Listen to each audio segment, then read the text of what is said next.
learning environment. Substance abuse, particularly fentanyl, has become an increasingly concerning issue in our communities. And by deepening our understanding, we can better equip ourselves to educate and protect our students. So today's webinar aims to provide you with an overview of fentanyl, its impact on youth, and the importance of preparedness. We have gathered county experts in the field who will share their story, their knowledge, and their resources, ensuring that you leave this webinar with valuable information that you can make a real difference in the lives of our community members. Once again, thank you for your participation and dedication to this important work. We hope this webinar will empower you with the knowledge and tools necessary to create the positive impact. And now I'd like to introduce you to our main presenter, Dr. Timothy Ibrahim. He is a Southern California native who completed an emergency medicine residency at Loma Linda University Health in 2021. He also completed fellowship training in addiction medicine and preventative medicine, and recently received his master's degree in public health in 2023. He is the founder of Odyssey, which stands for Overdose Youth Safety in the Inland Empire, and is dedicated to spread awareness of overdose prevention and preparedness in our schools and beyond. So at this time, I will turn it over to Dr. Ibrahim. Thank you so much. Yeah, thank you for having me. I definitely want to thank the San Bernardino County Superintendent of Schools for inviting me to chat with you all, and also the Gangs and Drugs Task Force. I think in particular, just definitely a huge thank you to all those who were able to put together today's webinar.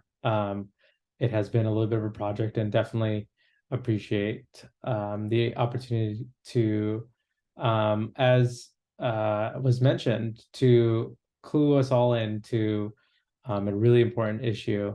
And I also want to acknowledge my colleagues on this webinar who are also going to share their what their groups and their work and what they're doing. So I'll allow you to introduce yourselves. I have a couple of slides here from San Bernardino County directly, and I have a couple of slides here for the Void Project. And so I wanted to let those groups introduce themselves. Is Crystal on?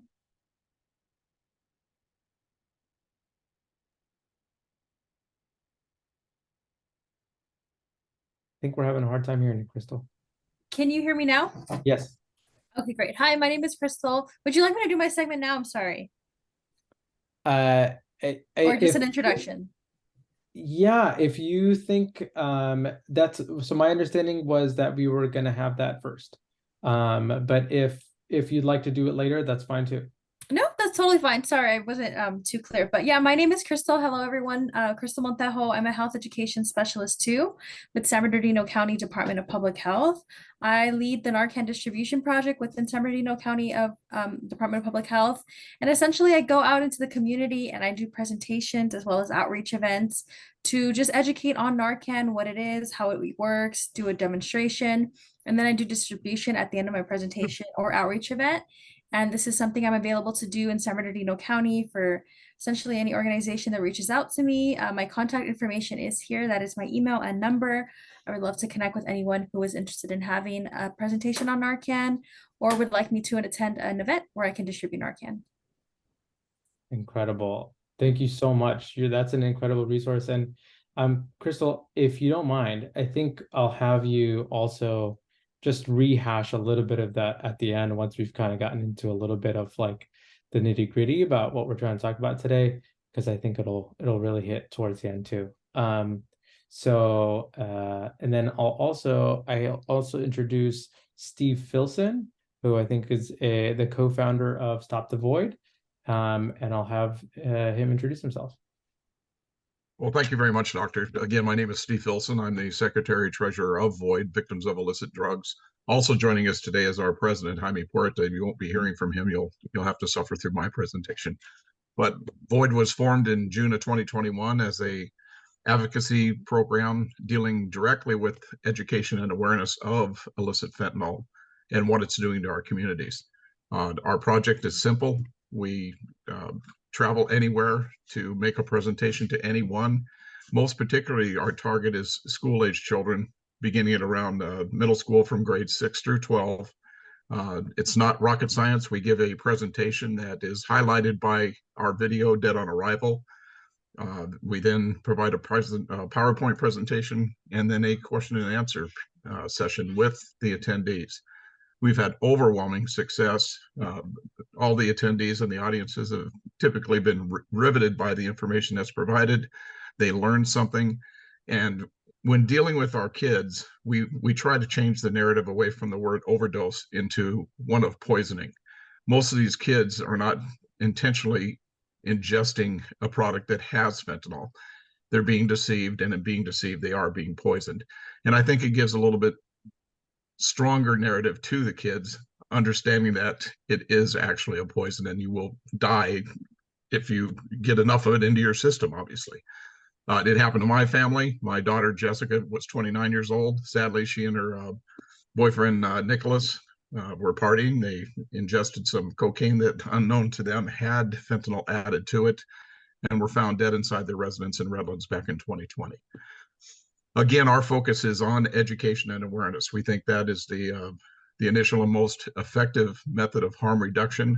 We also provide naloxone. Jaime is partnered with Cloxotto, and we provide naloxone in their product. And the 8 milligram doses, I don't know what the county is using, if they're using Narcan brand or what, but we provide that type of training and also distribution when possible. And we have partnered with the County Drug Gang Task Force in the past. I've done presentations. I've met many of you. But we're also with the County Department of Behavioral Health, associated with the partnership they've just recently created in their public awareness campaign. We're excited about it. Knowledge is power, and knowledge of this poison is going to start saving lives. And thank you for putting this seminar on today, and the informational seminar. And I look forward to hearing your information, Doctor. Oh, yes. Thank you so much, Mr. Filson. I have to say, I have been a part of the one of the outreach seminars that I think that your group has been a part of, and I have seen the Dead on Arrival documentary, and it is extremely powerful, and it's a profound exhibition of what the crisis can look like for our youth. And so thank you so much for being a part of this. This is also an incredible resource, and hoping we can make sure that we pass along some of these resources to the folks who are on. Let me hop in a little bit and chat a little bit about the group I work with called Odyssey. So again, yeah, it stands for Overdose Use Safety in the Inland Empire. I'll first just start with kind of a commemoration of this month. September is National Recovery Month. So it is very opportune to be talking about this today, especially because today is National Opioid Awareness Day. And so we deliberately chose today as kind of a really important moment in time. We could take a moment to just memorialize those who have been victim to opioid overdose, and two, the engagement of you all in potentially doing something about it. And so that I'm so glad to have you all here and the opportunity to chat with you all about this. Let me explain to you a little bit about this crisis. It's something I'm sure you've seen in the news. You may have seen this graph, but the United States is suffering at the hands of a really vicious overdose crisis that's been more and more accentuated since 2017, and then more so after that since the beginning of the COVID pandemic, as you can imagine. What you're seeing here is a time-based graph, and you're seeing different colors for different substances, but you can clearly see that one stands above the rest, and that involves synthetic opioids, which basically at this stage is fentanyl. And so these are fentanyl overdose deaths, which are just climbing and climbing. This number is the number of total drug overdose deaths in the United States, basically in the year of 2022, or in the 12-month period ending in January of 23. This is the proportion of drug overdose deaths that involved an opioid. So of that number, how many involved in opioid? Well, that much. And this number here, smaller than those other numbers, but this is the number of drug overdose deaths in the 15 to 19-year-old age group in 2021. And although this number appears diminutive on this screen after you saw the other number, that is equivalent to the number of to the average school attendance of 2 high schools in the United States. And so that would be 2 high schools who have suffered a drug overdose death in 2021. So that's an impactful number. And I want to show you another visualization of, it's a really important statistic. So this is, what you're seeing here is a rectangle that is composed of relative, the causes of injury-related death in this age group, 15 to 19 years old, in each year, starting with the year 2001, with each cause of death represented as a proportion of the larger box. So you'll see that firearms in 2001 were the most common cause of injury-related death, accounting for about 20%.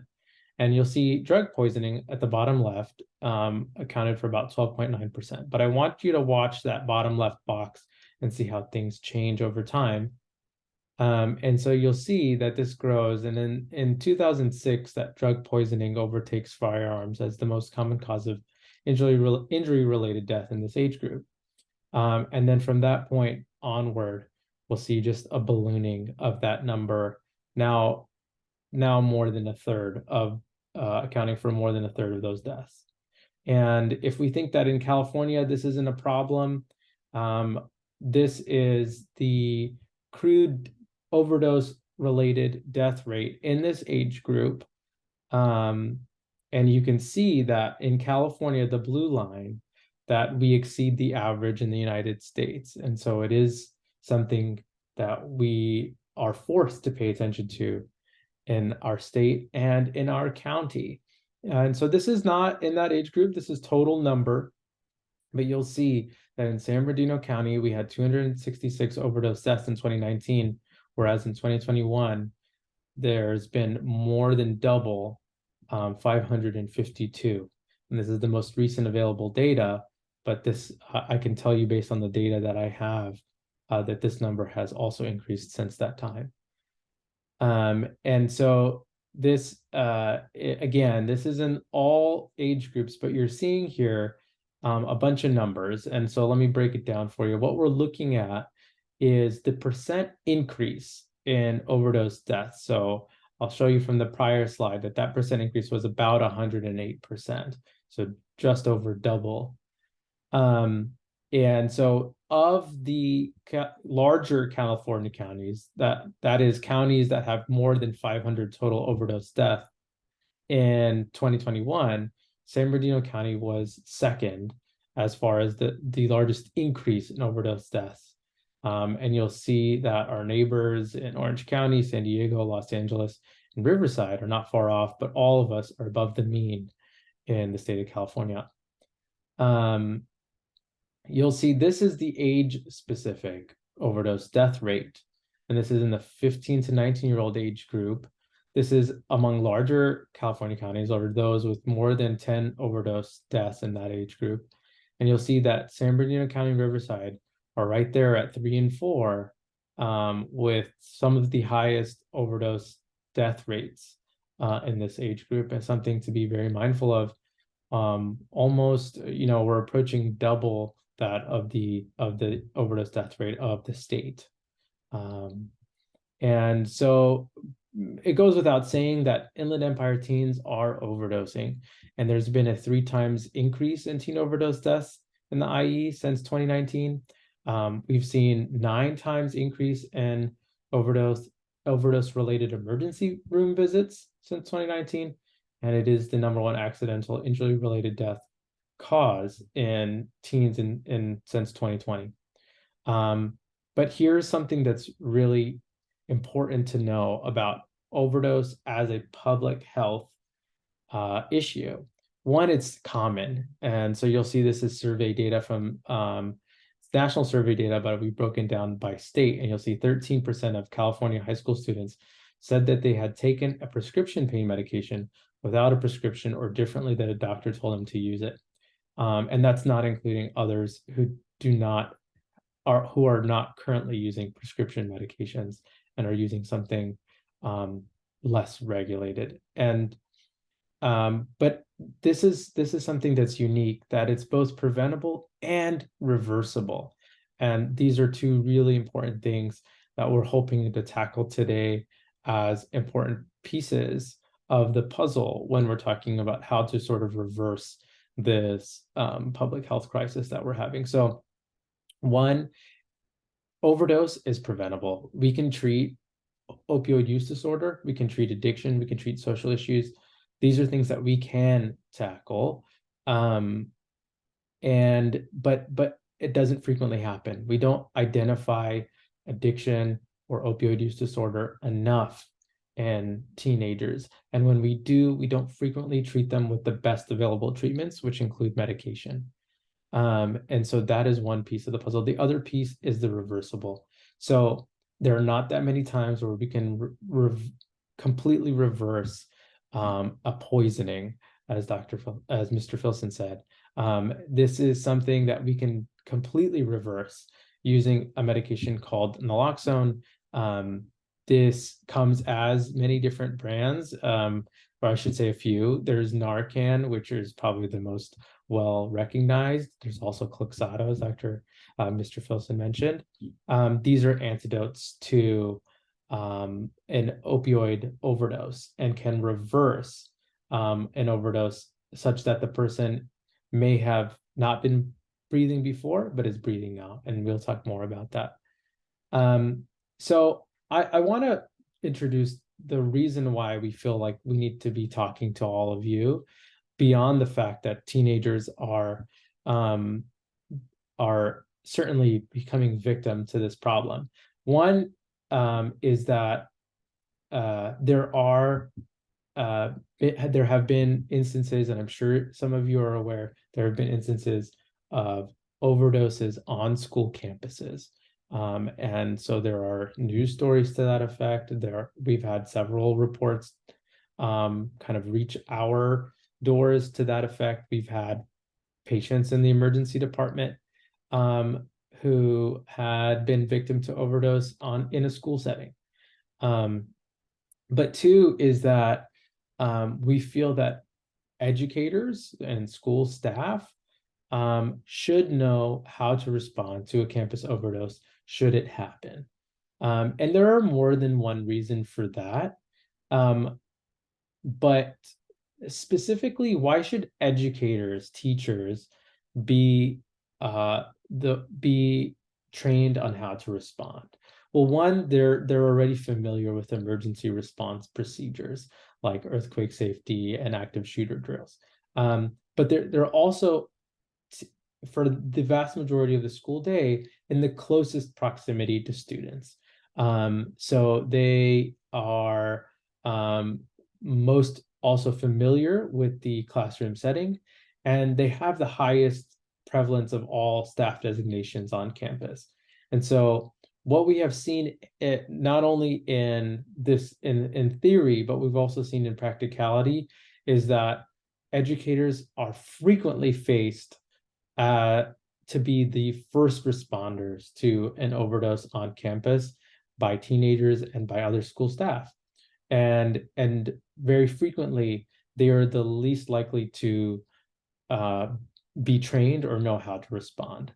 And we find that this is a very important piece of the puzzle that we can intervene on as we move forward in attempting to reduce the impact of overdose on teenage lives. This is something that other school districts have identified as being very important, and I think a lot of the surrounding school districts have also taken notice. Of course, I think by now we've probably all heard several school districts are disseminating naloxone kits to every school in their district.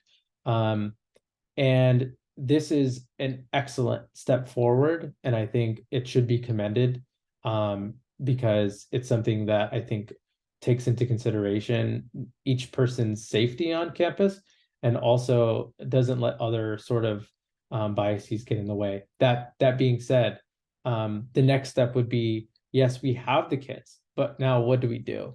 And one step is how one to talk about substance use on campus and how to talk about drugs in the age of fentanyl to our children. And I really do recommend this opinion piece by Michael DeForge.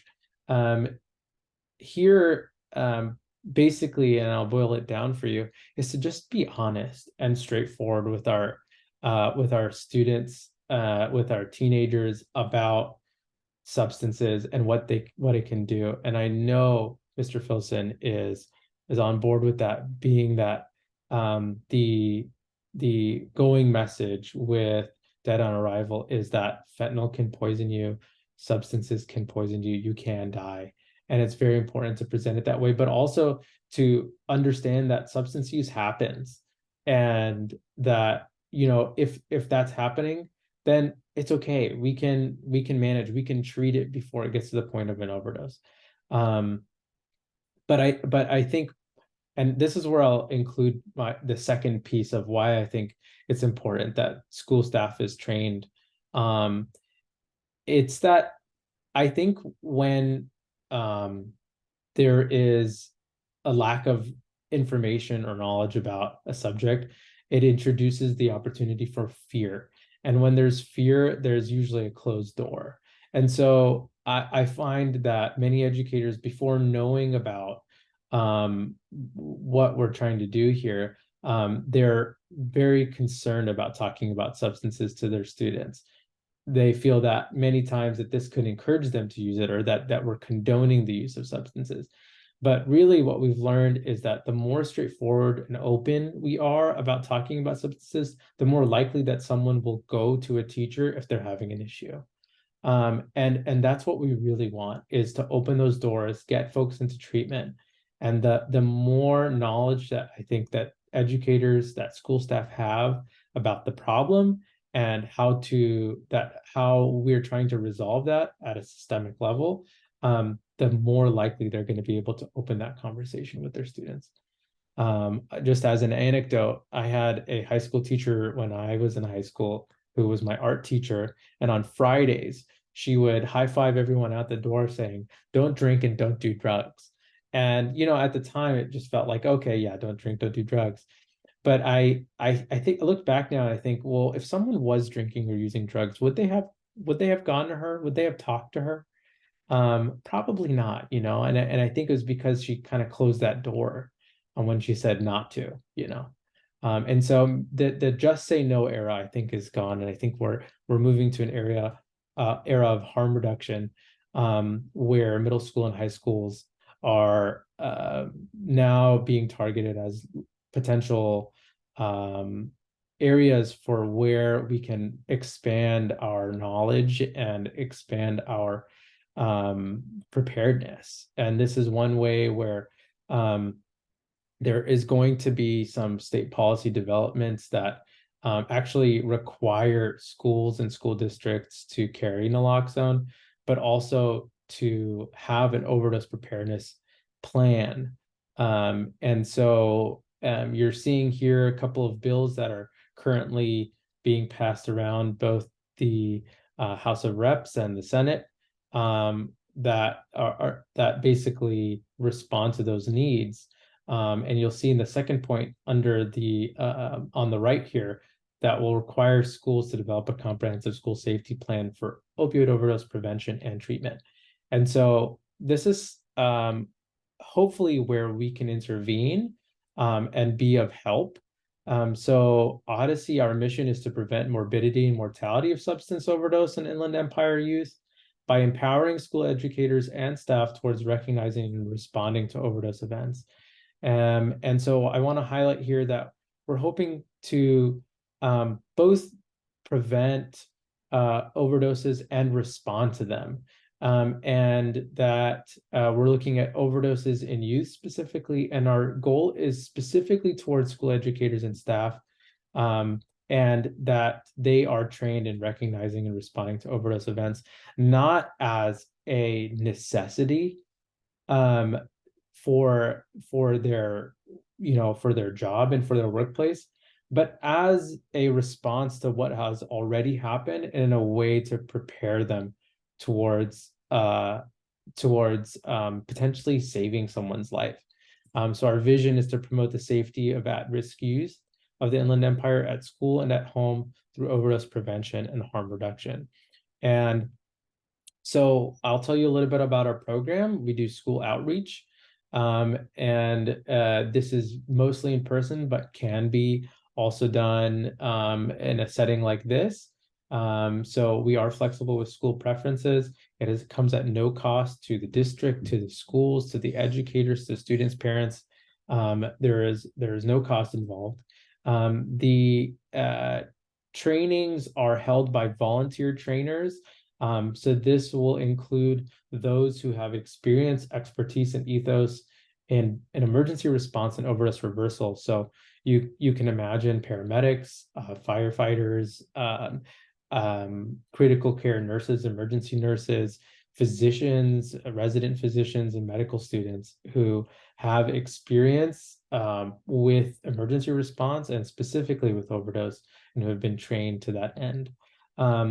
We match the trainers to outreach events such that it is convenient for them also. And it's a brief interactive presentation, somewhat similar to kind of the introduction of this one, and a demonstration on how to administer naloxone in the case of an overdose. It also includes an on-site program evaluation with a pre and post survey. And that's for us to kind of monitor and see how our program is faring amongst teachers. And really what we're trying to learn is the utility. Are teachers learning how to respond to overdose? Do they find it helpful? And we have performed a pilot event and some initial data analysis.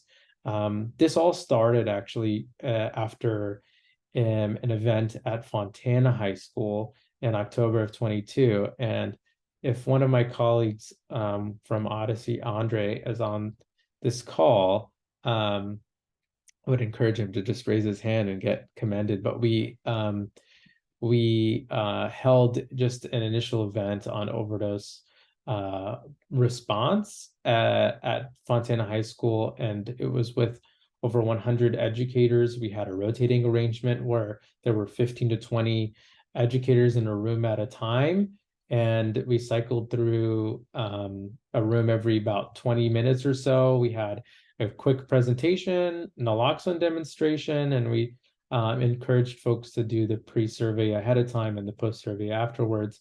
And what we learned was that, yes, it did increase the knowledge, and it also increased positive attitudes about responding to overdose on campus. And we got lots of positive feedback. And as an update, earlier this year, we learned that there was another overdose on campus, and that an educator had administered naloxone, and that there was a good result. And so this is the data, some of the data that we had been able to compile from that event.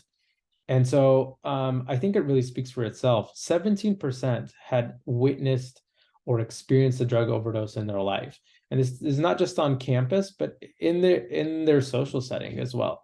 And so 17% had witnessed or experienced themselves a drug overdose.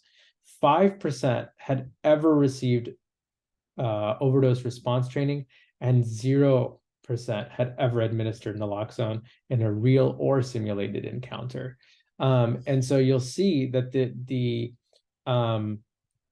difference, the ratio between those who had ever seen or experienced a drug overdose and those who had ever gotten any training is between 3 and 4 times. So between 17% and 5% had ever received training. So there is a huge gap there and an opportunity for us to intervene. So I want to clue you in a little bit on the curriculum, and of course we'd be open to questions immediately after this. But there is 3 sections to the presentation: what is overdose, how do I respond, and how can I aid in prevention, which all are really important. And the first section kind of includes the basic part of this first section. 2 is the how do I respond with naloxone.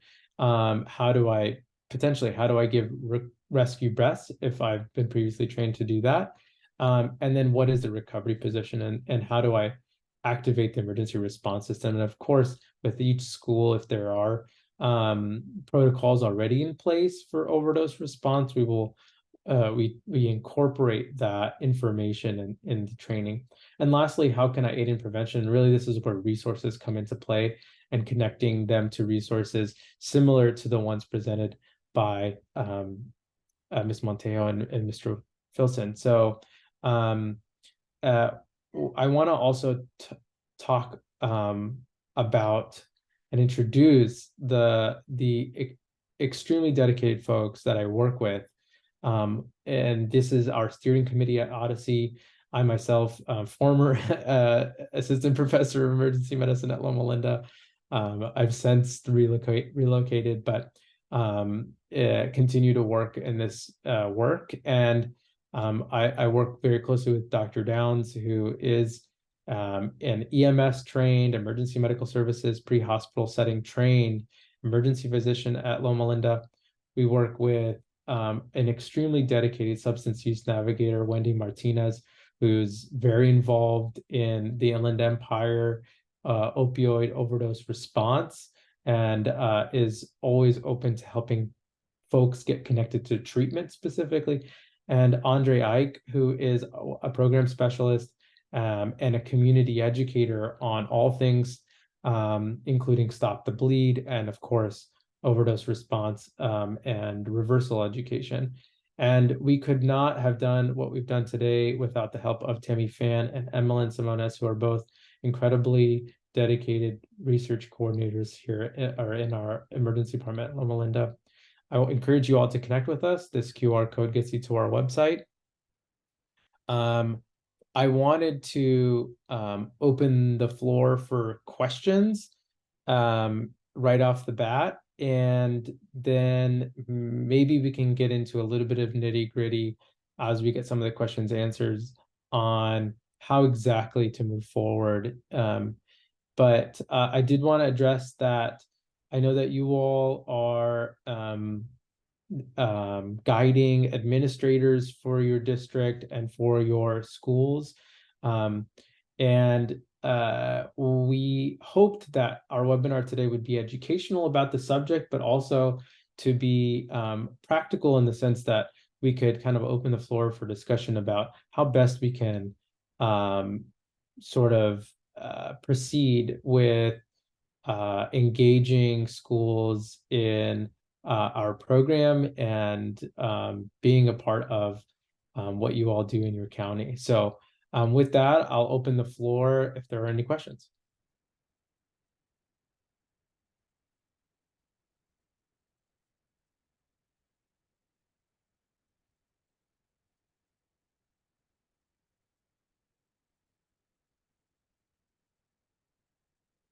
And I don't have the chat available to me, at least not right this moment. Was there anything in the chat? No, sir, Dr. Ibram. Right now,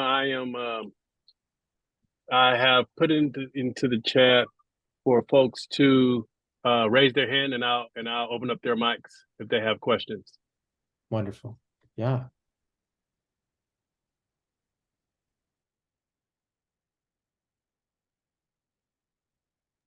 Mr. Filson he had his hand up.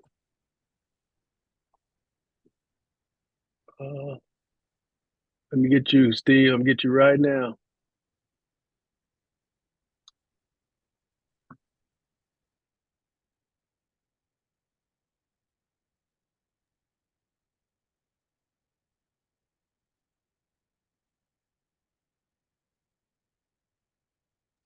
Steve, you're still muted.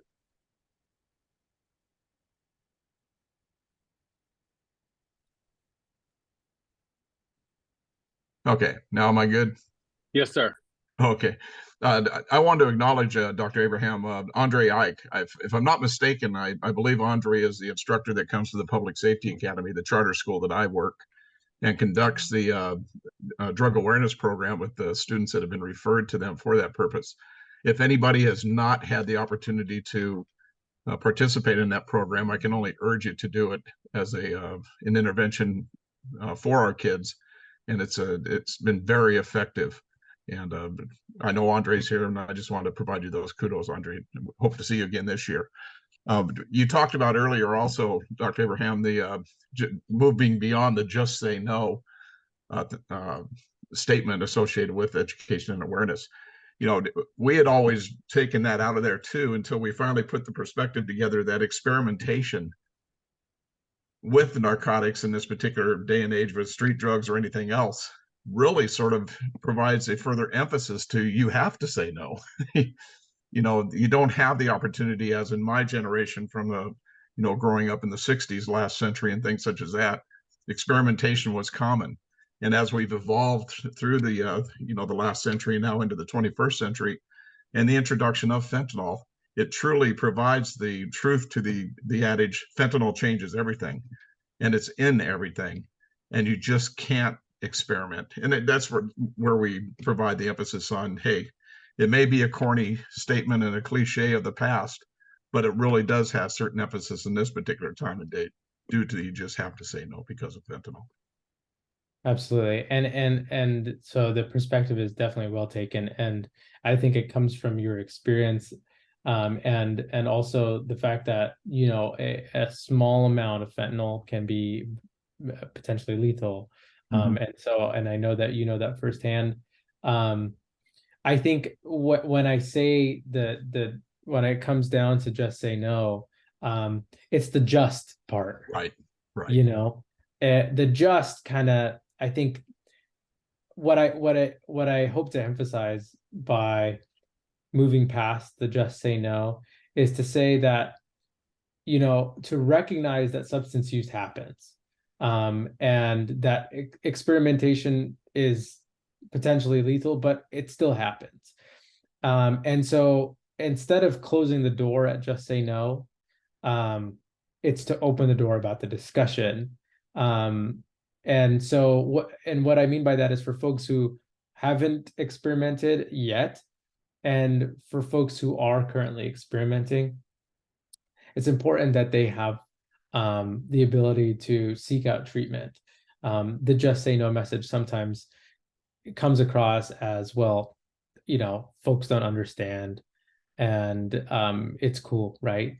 And so yes, absolutely. So once there's understanding in place and we know what we're talking about, then the message can come, right? Then the message can be like, it's better not to, right? And so yes, absolutely, 100% agree, it's better not to.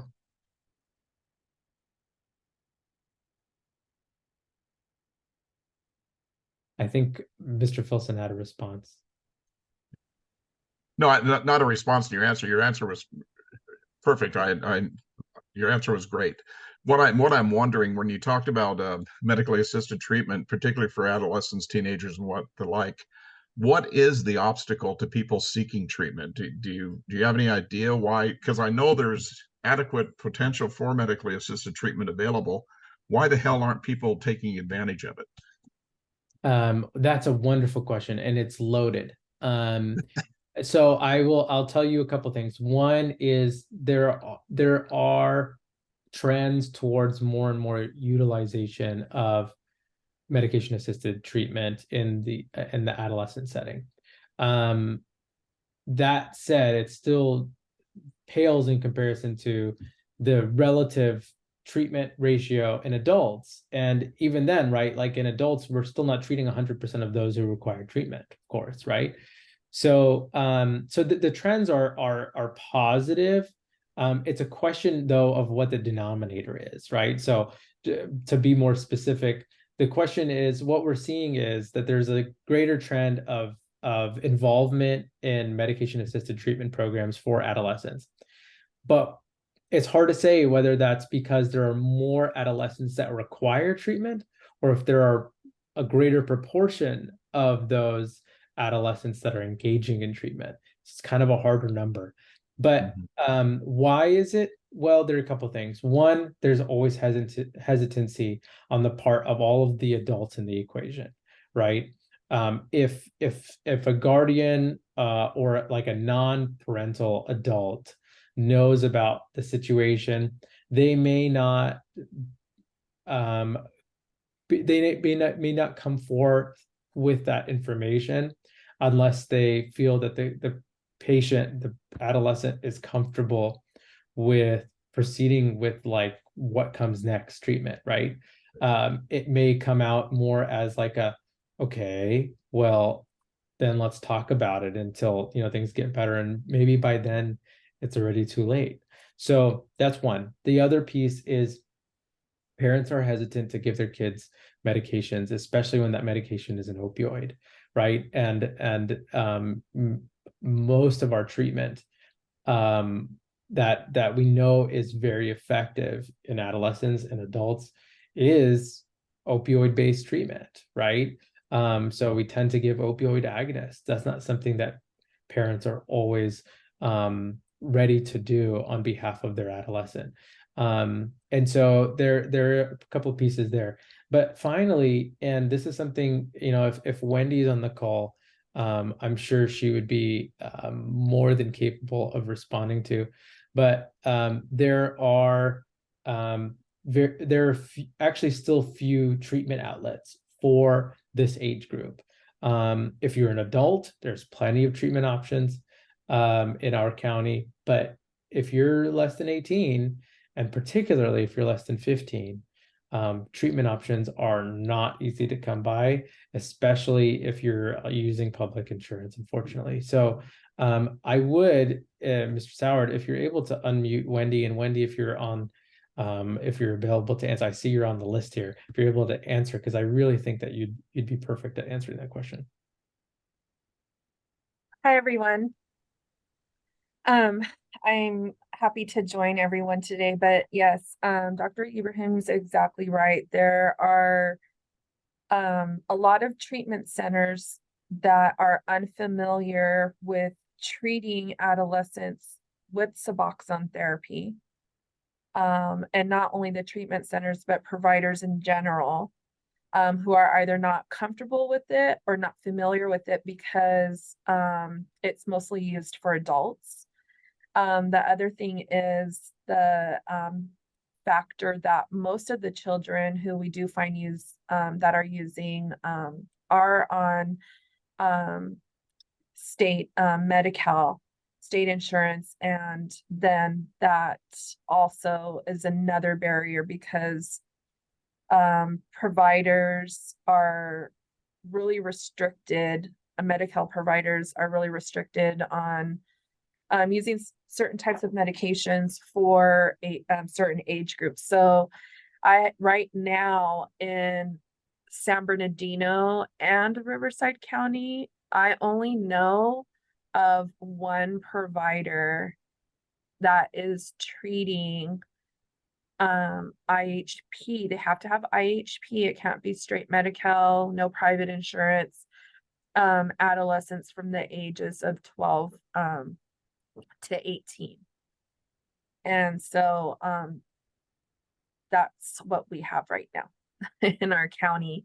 And I have if we have any patients, adolescent patients here that do have private insurance and we get them started on Suboxone therapy or Medi-Cal.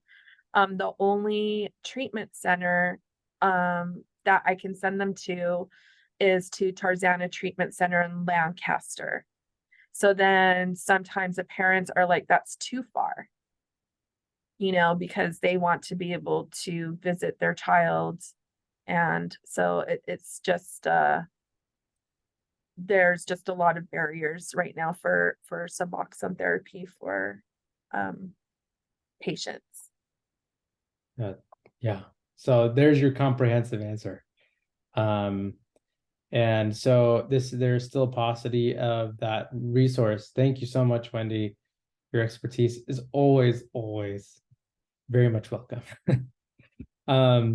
And so, but I know, you know, sort of in the interest of time, I wanted to open the floor for more questions if there were any, and then maybe we could just maybe answer specific practical questions about how to move forward.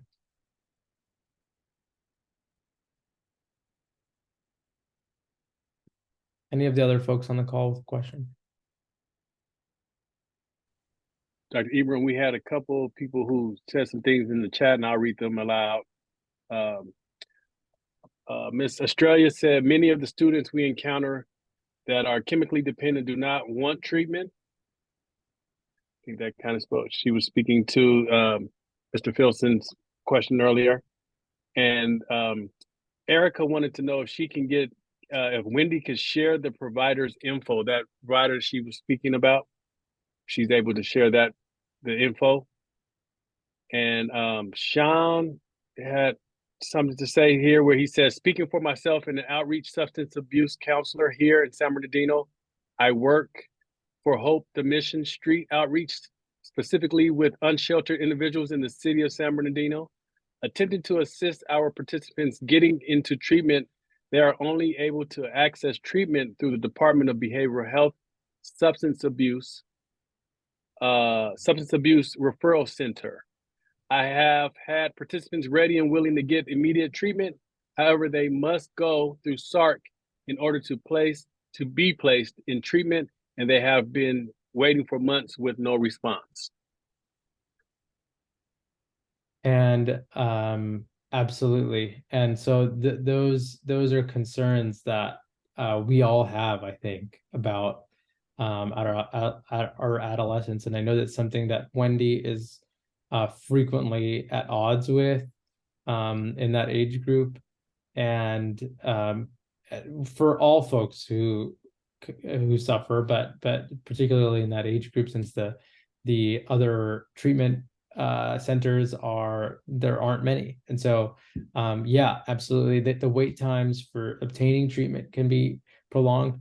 And so while these kind of larger systemic issues in our county are slowly being ameliorated, my concern is that we may expect more students who are engaging with substance use and who are not getting treatment and who are potentially overdose and on campus. Think about the number of hours that adolescents spend on campus per day. If you consider that as a proportion of their day and their year, it's a large proportion of their time, and it's the most likely that they're going to be in contact with other students when they might be experimenting. And so it's something that, you know, we know in practicality is a real threat for our campuses. And it's the reason why we're talking today. You know, as we move forward, so Wendy and so maybe Emmeline, I know that you're on the call, and Wendy have put together this excellent resource sheet for all of the, you know, what we know as far as treatment options for adolescents in the Inland Empire. It's something I'm sure that is changing and potentially needs to be updated, but it's fairly up to date. And as time goes on, and as your school districts and your schools engage with Odyssey, as you're in contact with us, if you're, we can very easily put you in touch with Wendy and other substance use navigation services to help your students as well, if that's not something that's already being offered on your campus. Right, Wendy? Yeah, okay, good. So, but thank you thank you for your input on that and kind of what the challenges that we're facing in the county look like. Any other questions? And Wendy and Emily have put some more resources inside of the chat, Dr. Abraham. So I haven't seen any other questions, but I did want to let, just in case some of the participants didn't see that in the chat, there were some more resources there as well. Yeah, absolutely. And I believe, and Miss Northcott definitely correct me if I'm wrong, but I understand, and Beatrice too, I understand that some of these resources will be saved so that they can be reviewed after the presentation. Yes? Okay. Yes. So I did, and I'll put the link in there again. I put in our live binder where many of the resources will live and can be accessed. I'll put it in again as well into the chat. And again, this webinar is being recorded, and so we will make this available as well. But the live binder, I'll put the link in one more time, Dr. Ibram. Okay, wonderful. Thank you so much. So let me very briefly kind of explain how we envision moving forward. And this is kind of where some of the brainstorming in the last few minutes, if we can do that. Basically, we can proceed on a school by school basis, or really try to organize a county-wide campaign that's sort of organized from the district down and sort of have schools on a rotating basis. So it's something that we'd like to talk about further and organize. I think an organized approach is best, but I also think that the needs of each school should be really addressed, because I think there's probably some school by school variation on what exactly the issues are, and then also what their capabilities are of hosting our group to come and educate. And so we'd like to open that discussion. There are several ways to get in touch, but the main and probably the best way is through our email address. So you can access that from our website, which again is at the QR code that's available. But the email address, and Emlyn, if you can help put it in the chat, but it is contact@odyssey.org. So contact@odyssey.org. That's the direct line of communication to us. The other piece is two things. So one face of it is for the schools. And so on our website, again, at the QR code, there is a link for schools to sign up as a form of an interest form. So schools can sign up and state their interest. It just requires the information of an administrator on there, just to make sure that we can coordinate with them on arranging an event. But essentially it's a short form. It just requires folks' contact information and then maybe some availabilities, and we can always go from there. The other face of it, and this is something that that we're always working on, is building our volunteer base. So the other face of it is our volunteers. And so on our website also is a volunteer interest form. So we're still building our volunteer base. We have several now, over approximately 30 volunteers who are willing to travel to schools all across the Inland Empire to do this. But if you all are familiar with campus security officers, school nurses, and those designations who are considered experts in responding to overdose, and maybe have a story to tell about responding to overdose in a school setting, we'd love for them also to sign up as volunteers and join us. And so those are the big pieces about how to move forward. I again wanted to open the floor one more time, and if there are anything from Ms. Northcott, Ms. Blake, Mr. Soward, anybody from Odyssey, Wendy, Andre, Emmeline, Tammy, Dr. Downs, if you have any other pieces to contribute. And then I will, as as you all are thinking of your questions, I'm going to go back to our first slide here and just to show off again the work of Ms. Montejo and Mr. Filson. So going back, and if Ms. Montejo is still on the call, you're welcome to chime in if we have a bit of time. Again, about what your work is. I can see you just popped on the screen. Mhm. Go ahead. Sorry, I'm a little too high. Yes. Hi, everyone. Again, my name is Crystal Montejo. I'm a health education specialist too with San Bernardino County Department of Public Health. And I lead the Narcan distribution project, and we're really just trying to get out into the community as much as possible. So we go out and we do outreach events, we'll do presentations. People are really, really interested in Narcan. They're really either surprised that it's out there, that it's gotten to the level where it has to be out there now and easily accessible to people. Other people are super grateful. Some people don't know about it at all. So it is really nice to just be able to share that information, that education, and it really does have its impact. And it's really an important tool for everybody to know about and have. So we're super happy to be able to do this for the community. Steve, it's so great to have you on this video. I actually show your video sometimes on presentations. It's such a great video. If nobody here has seen it, or if you have, it's excellent. I really recommend watching it. And Dr. Abraham, great presentation here as well. Again, here's my contact information. If anybody wants to schedule a presentation, we do distribute kits at the end of the end of the presentation or the outreach. So we're actually going out there and giving kits as well as educating. So it's really handy, and they pretty much just tie it together for us. And Mr. Filson, again, another plug for and the Void. In case we need contact information. Thank you. I put our contact information in the chat, both Jaime and mine. And if you go to the website, the video, the Dead on Arrival video is available both in English and a Spanish interpretation version. And it's free. There's no copyright or distribution restrictions. Share it with anybody you want and just get it out there. Like I said, I'm glad to hear that people think it's very informative. That's been our experience, and we're available to give presentations anywhere and with whoever is interested in listening. Takes about 45 to 50 minutes is all we need. Yeah, there's our cell phone numbers are there too. So.